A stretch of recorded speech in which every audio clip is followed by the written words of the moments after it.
Salut tout le monde, c'est Simon, je vous retrouve pour une nouvelle vidéo. Ce coup-ci, ça va être sur les qualifs pour la Coupe du Monde, du coup, du côté des Sud-Américains. Cette nuit, ça s'est ultra bien passé. On a eu un perfect, hein, tout simplement. Il y a que le Chili qui n'a pas gagné, mais bon, comme c'était André Nobet, ça a été remboursé, donc c'est pas bien grave. Bon, ce qui était cool, c'est que du coup, tous les outsiders, que ce soit le Venezuela, Colombie, etc., ils avaient tous des cotes intéressantes, donc on a pu couvrir pas mal avec les handicaps. Mais bon, au final, on n'a même pas eu besoin, parce que le Venezuela a réussi à choper le nul. La Colombie, ils ont carrément gagné contre le Brésil. L'Uruguay, l'over 1,5, il est passé en toute fin de match, forcément, en contre-attaque avec Darwin. Et la Bolivie, c'est passé assez facilement. Franchement, c'était parfait. C'était parfait. En plus, Venezuela, j'avais mis le nul. Bolivie, j'avais mis la Bolivie. L'Argentine, je pensais qu'ils allaient quand même réussir à s'imposer. Mais bon, franchement, je m'en balance un petit peu du résultat final. Et la Colombie, j'étais parti sur un nul aussi. Bon, au final, ils ont gagné carrément. Mais bon, ça nous déplaît pas. C'est même plutôt pas mal. D'ailleurs, moi, je me suis surtout intéressé au match Colombie-Brésil. C'est celui que j'ai regardé là cette nuit. Bon, il y a Vinicius qui s'est pété en première mi-temps, donc ça c'est pareil, il faudra voir ce qu'il a. On en rajoute à ça Kamavinga qui s'est blessé à cause de Dembélé là, à l'entraînement. Donc là encore une nouvelle fois, il faudra voir la liste des blessés à rallonge du côté du Real.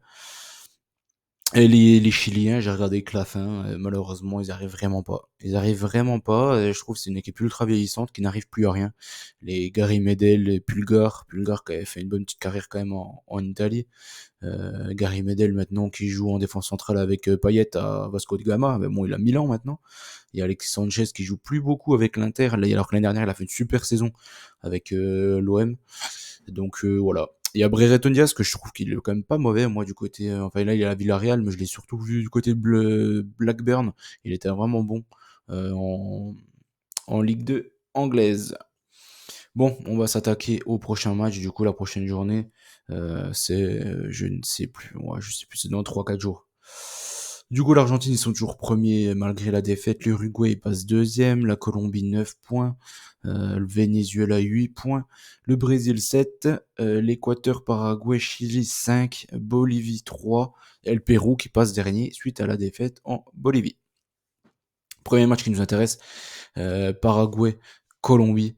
J'ai regardé les cotes, malheureusement la cote de la Colombie elle fait que chuter. C'est pour ça que je fais la vidéo assez vite, parce que toutes les cotes qui m'intéressent elles font que chuter.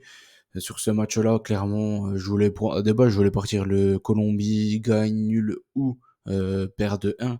Malheureusement la cote elle est trop basse. Donc je suis obligé de prendre Colombie ne perd pas, tout simplement. Colombie ou nul au Paraguay. Les Paraguayens qui sont vraiment mauvais, là, comme vous pouvez voir, ils ont quand même que 5 points. Ils ont pas Almiron. Et là, ils ont galéré quand même contre le Chili, même si franchement, au vu du match par rapport aux rouges qui sont pris et tout assez tôt, c'est pas très bien payé, hein. Franchement, le Paraguay était dominant en première mi-temps contre le Chili. Mais là, je pars sur Colombie ou nul. Colombie qui sont encore invaincus depuis le début des qualifications. Deuxième match, ça sera l'Uruguay contre la Bolivie. Bon, les codes buteurs, elles sont pas encore tombées. Si vous jamais voulez vous faire un kiff et regarder le match et choper des buteurs, allez du côté de Darwin ou de la Cruz qui marque aussi pas mal côté uruguayen, le joueur de River Plate.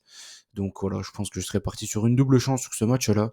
Mais comme j'ai pas la cote des buteurs, je peux pas voir si la double chance elle est élevée ou non. Je suis parti sur autre chose. J'ai vu que la cote était autour d'un 25, un 30 en fonction des books. L'Uruguay gagne et au moins 2 buts dans le match. Je pense que l'Uruguay devrait s'imposer sans trop de difficultés contre la Bolivie. Après, c'est le Chili qui se déplace en Équateur. L'Équateur, la cote, elle est pas très élevée, mais ce que je comprends, c'est largement compréhensible. C'est super compliqué de se déplacer en Équateur. Et l'Équateur, à domicile, du coup, ils sont ultra performants. Le Chili, à l'extérieur, il n'y arrive pas. Et le Chili, tout simplement, depuis le début du qualif, il n'y arrive pas du tout. L'Équateur, ils ont eu 3 points en moins. Du coup, je ne sais plus, je crois que c'est une histoire. Enfin, non, je ne sais plus, au fait. J'avais regardé ça, mais c'est à la première journée, là on a la sixième, j'ai complètement zappé. Ils ont eu moins 3 points là depuis le début. Et je les trouve quand même pas si mauvais à domicile, ils sont vraiment performants. Donc je pense qu'ils vont encore s'imposer ici contre le Chili. Malheureusement, j'ai regardé la cote du remboursé si nul et elle est pas intéressante. J'ai regardé la cote de Équateur ou nul, c'est pas intéressant. Mais essayez de voir quand même de votre côté si vous pouvez pas quand même essayer d'arranger ça et de trouver une cote un peu plus safe. Si jamais elle augmente, prenez-la en Dronobet ou ce genre de choses. Mais normalement, le Chili, franchement, ils sont très très décevants depuis le début. Le seul petit bémol que j'ai par rapport à ce match-là, c'est le fait que le Chili réussit souvent bien contre l'Équateur. Je suis quand même parti sur une victoire de l'Équateur, vous l'avez bien compris. Pourquoi pas un petit but d'Ener Valencia, faudra voir ça. En tout cas, une victoire de l'Équateur à la maison. Ensuite, c'est le Brésil contre l'Argentine. Brésil-Argentine, il nous restera aussi Pérou. Le Pérou contre le Venezuela. Voilà, le premier match, du coup, c'est l'Argentine qui se déplacera au Brésil. Vous avez bien compris, ça va être le choc de cette journée. On a une équipe brésilienne qui, du coup, qui a perdu Vinicius, qui, pour moi, il ne reste pas assez de bons joueurs avec la perte de Neymar. Je trouve que Guimarães, c'est des bons joueurs et tout, mais c'est pas des joueurs excellents, excellentissimes, on va dire. Martinelli, vous savez que moi, personnellement, je suis pas fan du tout du joueur, que ça soit à Arsenal ou au Brésil. Et même s'il a marqué, là, bon bref, c'est pas parce que tu marques un but que ça changera mon avis par rapport à ça. Je trouve que, par exemple, Arsenal, quand Trossard joue à sa place, ils sont meilleurs que quand Martinelli joue. Après, il me reste plus que Rodrigo, quoi, en gros. Là, il a eu l'occasion, cette nuit, de marquer le but du 2-0. Il a fait poteau. Euh, Ça aurait forcément changé la donne. Mais bon, il y a Luis Diaz, il a eu énormément d'occasions ce soir. Enfin, oui, cette nuit. Il a eu énormément d'occasions avant de marquer son but. Et du coup, il a marqué même un doublé. Mais il a eu au moins deux trois grosses frappes et tout. Il aurait pu mieux faire. Il aurait dû marquer carrément un triplé ou un quadruplé ce soir contre le Brésil.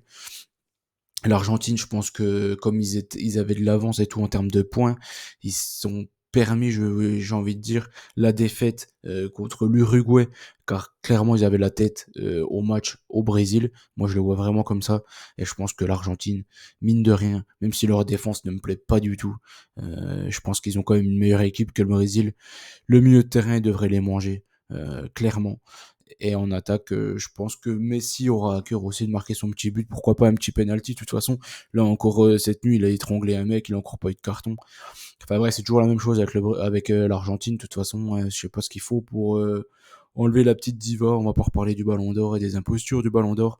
On connaît la chanson. Pour le match là, du coup, vous l'avez bien compris, je pense que l'Argentine, pour moi, peut s'en sortir. Du côté du Brésil, il y a trop, je trouve que l'équipe du Brésil est trop surcotée. Et je trouve ils ont pas vraiment de très très très bons joueurs. Les Joao Pedro et tout, c'est bien gentil, mais c'est pas des top joueurs. Donc je pars sur ça, je pars sur Argentine ne gagne, fait nul ou perd d'un but du côté du Brésil. Et je suis même parti sur une petite victoire de l'Argentine, un but à zéro. Je vois un match plutôt fermé, ça m'étonnerait qu'il y ait énormément de buts sur ce match-là. Pérou, Venezuela pour terminer. On termine en beauté. Non, je rigole bien évidemment. Je suis parti sur le même bet que le bet d'avant sur l'Argentine. Mais du côté des Vénézuéliens, le Pérou n'y arrive pas. Ils ont un point depuis le début. Je les vois pas gagner facilement contre cette équipe de Venezuela qui a déjà 8 points. Mine de rien, c'est quand même vraiment beaucoup. On les entendait pas à ce niveau-là. Donc je pars sur le Venezuela peut perdre jusqu'à un but. Je pense que je suis même parti sur un nul. Je pense que le Venezuela peut ramener des points du côté de leur déplacement en Pérou. Bon, voilà, on a fait le tour des 5 matchs. J'espère que la vidéo vous a plu. N'oubliez pas les petits likes. Je vous fais confiance comme habituellement. Et on se retrouve, je sais pas. On se retrouve assez vite pour une nouvelle vidéo. N'oubliez pas, on gagne, on perd ensemble. Et en tout cas, là, c'était une journée magnifique hier. Allez, ciao, ciao tout le monde.